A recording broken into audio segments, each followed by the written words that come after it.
Halo teman-teman, selamat datang di Sudut Koma. Gue Novi Kurniawan dan hari ini gue mau ngelanjutin pembahasan dari buku-buku series Narnia. Lebih tepatnya buku kelima dalam urutan tahun terbit, atau buku ketiga kalau kalian ngikutin seri satu ini dari urutan kronologi. Ya, kali ini gue akan ngebahas The Horse and His Boy, atau kalau ditranslate gitu ya, judul bahasa Indonesianya jadi Kuda dan Anak Manusia. Nah, sebelum kita masuk ke pembahasan bukunya tentang kelebihan dan kekurangan buku satu ini, gue mau bacain dulu kali ya blurb singkat di belakang bukunya. Nah, blurbnya kayak gini. Berpacu liar demi kebebasan. Narnia, tanah tempat para kuda bisa bicara. Pengkhianat mengintai dan takdir menanti. Dalam perjalanan penuh tantangan, 4 pelarian bertemu dan bergabung. Meski awalnya hanya berusaha membebaskan diri dari kehidupan yang kejam dan menekan, tak lama kemudian mereka mendapati diri mereka berada di tengah-tengah pertempuran dahsyat. Pertempuran yang akan memutuskan bukan hanya nasib mereka, tapi juga nasib Narnia. Nah, sesuai dengan blurb tadi, udah dipastiin gitu ya kalau buku ini tuh bercerita tentang sebuah pelarian. Nah, kisah pelarian ini akan dimulai dari seorang anak laki-laki di sebuah desa yang jauh gitu ya, yang miskin dan sebagainya lah. Sampai suatu saat ada seorang kesatria, ya semacam itulah, yang datang ke desa tersebut dan membawa kuda, bersenjata, dan ya seperti itulah. Semua warga desa tuh takut sama tokoh pendatang satu ini. Dan karena satu dan dua hal, karena mungkin merasa terancam juga gitu ya, si ayah dari anak laki-laki ini tuh akhirnya menjamu pendatang satu ini. Dia menawarkan rumahnya sebagai tempat menginap dan sebagainya. Sampai suatu malam di mana si anak laki-laki ini harus keluar gitu ya, keluar rumah karena ya ayahnya dan tamu baru ini, orang asing ini sedang berbicara. Dan adatnya di sini tuh kayak nggak sopan gitu loh kalau dia berada di satu ruangan dengan orang-orang dewasa yang ya sedang berbicara lah, sedang ngobrol. Dia keluar dan tanpa sengaja dia mendengar isi percakapan dari dua orang yang ada di dalam gitu. Yang mana ternyata pendatang tadi tuh ingin membeli si anak laki-laki ini sebagai budak, ya seperti itulah. Dan sadly ayah dari anak laki-laki ini tuh setuju karena sejujurnya si anak laki-laki ini tuh bukan anak kandung dari yang dia kira ayahnya. Dia cuma seorang anak kecil yang dia temukan di sungai, mengapung gitu di sungai, yang kemudian dia selamatkan dan dia besarkan. Kemudian ya, walaupun dirawat sebagai anak, esensinya tuh dia dipekerjakan lah. Nah, mendengar hal tersebut, dia akhirnya ingin kabur dan berniat untuk mencuri kuda si pendatang tadi. Nah, plot twistnya di sini adalah kuda sang kesatria merupakan warga dari Narnia. Karena kalian tahu kan, di Narnia hewan bisa bicara. Nah, dia waktu kecil tuh diculik dan dibawa gitu ya, diperjualbelikan. Sampai akhirnya berakhir sebagai kuda si kesatria tadi gitu. Nah, seumur hidupnya tuh dia pengen sekali kembali ke Narnia. Dan seumur hidupnya dia menyamar gitu ya, nggak berbicara. Karena dia tahu kalau dia memutuskan untuk berbicara, si kesatria tadi akan semacam menjualnya ke sirkus, atau dia akan lebih dieksploitasi lagi lah. Maka dari itu mereka berdua merencanakan sebuah pelarian bersama. Proses kaburnya gimana kalian bisa baca sendiri, tapi yang jelas mereka berhasil.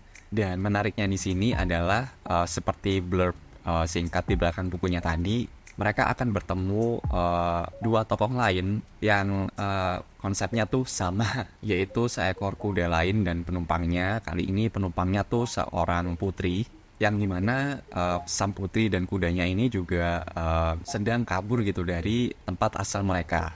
Kalau dari background sang putri sih, dia kabur karena ingin dinikahkan oleh kedua orang tuanya. Dan menariknya lagi, kuda sang putri juga merupakan warga Narnia. Singkat cerita, akhirnya mereka bergabung walaupun mungkin di awal ada konflik, dan dimulailah perjalanan escape dari keempat tokoh ini. Untuk kelanjutan kisahnya gimana, kalian bisa baca sendiri bukunya. Yang jelas gue mau mention bahwa ini merupakan prequel Narnia pertama gitu ya. Kalau kalian ngikutin series Narnia ini dari urutan tahun terbit, kisahnya akan menempatkan posisi pasca Pevensie bersaudara mengalahkan Ice Queen. Tapi sebelum mereka balik juga ke dunia aslinya. Jadi bisa dibilang cerita satu ini tuh bertepatan pada masa pemerintahan Raja Peter, Ratu Lucy, Raja Edmund, dan Ratu Susan. Dan guess what, kita akan bertemu dengan tokoh-tokoh tadi, kita akan reuni untuk pertama kalinya gitu ya setelah kita udah lama gak ketemu sama mereka. Dan ya mungkin itu aja sih yang bisa gue sampein tentang buku satu ini. Sisanya sekali lagi kalian bisa baca sendiri. Sekarang kita masuk ke poin plus yang gue temukan dalam buku satu ini, kelebihan-kelebihannya. Yang pertama mungkin gaya kepenulisannya gitu ya. Di buku satu ini tuh berasa lebih poetik, lebih puitis gitu somehow. Itu menarik. Kemudian poin plus lainnya tuh gue suka bagaimana buku satu ini tuh berasa fresh banget. Freshnya kenapa?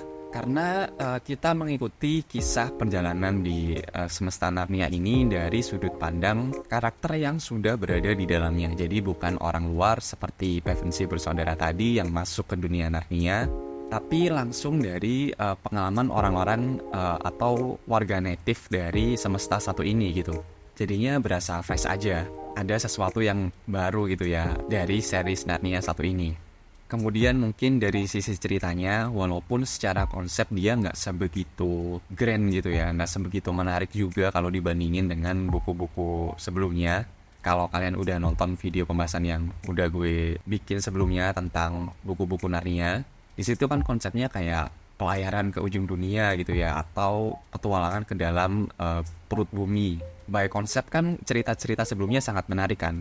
Nah, di buku satu ini tuh konsepnya mungkin nggak sebesar itu, tapi somehow tetap menarik gitu. Dia nggak mencoba untuk mengekskalasi ceritanya lebih besar dan lebih besar lagi. Kali ini dia jadi jauh lebih kecil tapi jauh lebih charming justru. Kemudian kelebihan lain dari buku ini tuh tentunya adalah poin kita reuni dengan keluarga Pevensie tadi. Gue nggak nyangka akan dibawa ke sana. Awalnya tuh gue ngira buku ini cuma sekedar prequel biasa tentang tokoh lain yang merupakan penduduk native gitu ya dari dunia Narnia ini. Jadi waktu kita tiba-tiba ketemu sama Pevensie bersaudara tuh, wah gue seneng banget sih. Gue seneng banget bisa ketemu lagi sama mereka, sama Peter, Edmund, Susan, dan Lucy. Nah itu tadi poin-poin kelebihan dari buku The Horse and His Boy. Sekarang kita masuk ke kekurangan yang gue temukan. Yang pertama adalah ada kaitannya dengan perspektif dari buku satu ini gitu, yang udah gue bilang sebelumnya akan berkisah tentang tokoh native dari semesta Narnia ini sendiri dan bukan orang luar. Jadinya tuh kita nggak dapet satu poin di mana ada karakter luar yang masuk gitu. Poin-poin entrance ke dunia Narnia yang kita temukan di buku-buku sebelumnya tuh nggak ada di buku satu ini. Karena ya sekali lagi, bukan mengisahkan tentang orang luar yang masuk ke dalam Narnia. Itu sangat gue sayangkan karena walaupun gue menganggap ceritanya jadi jauh lebih fresh gitu ya, tapi di satu sisi gue juga kecewa gitu. Gue nungguin entrance apa lagi nih yang akan kita dapatkan di buku satu ini, tapi ternyata nggak ada sama sekali. Itu pertama. Yang kedua, mungkin poin kekurangannya ada di gaya penulisannya yang lebih puitis tadi. Walaupun gue sebenarnya suka ya, tapi di beberapa part tuh kayak too much gitu.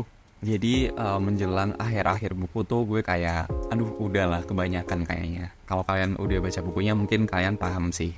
Dan ya mungkin itu aja sih kekurangan yang gue temukan dari buku satu ini. Dan juga sampai sini aja pembahasan bukunya. Masih tetap seru untuk diikutin dongeng-dongeng di dunia Narnia ini. Gue akan melanjutkan untuk baca series Narnia satu ini sampai selesai. Di poin take video ini sekarang gue tuh udah selesai sama buku ke-6. Gue udah menyelesaikan yang Magician Nephew itu. Dan satu-satunya buku Narnia yang belum gue baca adalah The Last Battle, atau buku terakhirnya Narnia. Semoga by the time video ini tayang gitu ya, gue udah menyelesaikan buku satu ini dan akhirnya menyelesaikan salah satu target bacaan gitu ya di tahun ini untuk menyelesaikan series Narnia. Tapi ya, we'll see lah, semoga bisa. So ya, mungkin itu aja. Seperti biasa, terima kasih sudah dengerin. Gue Novi Kurniawan dan sampai jumpa di halaman selanjutnya. Thank you.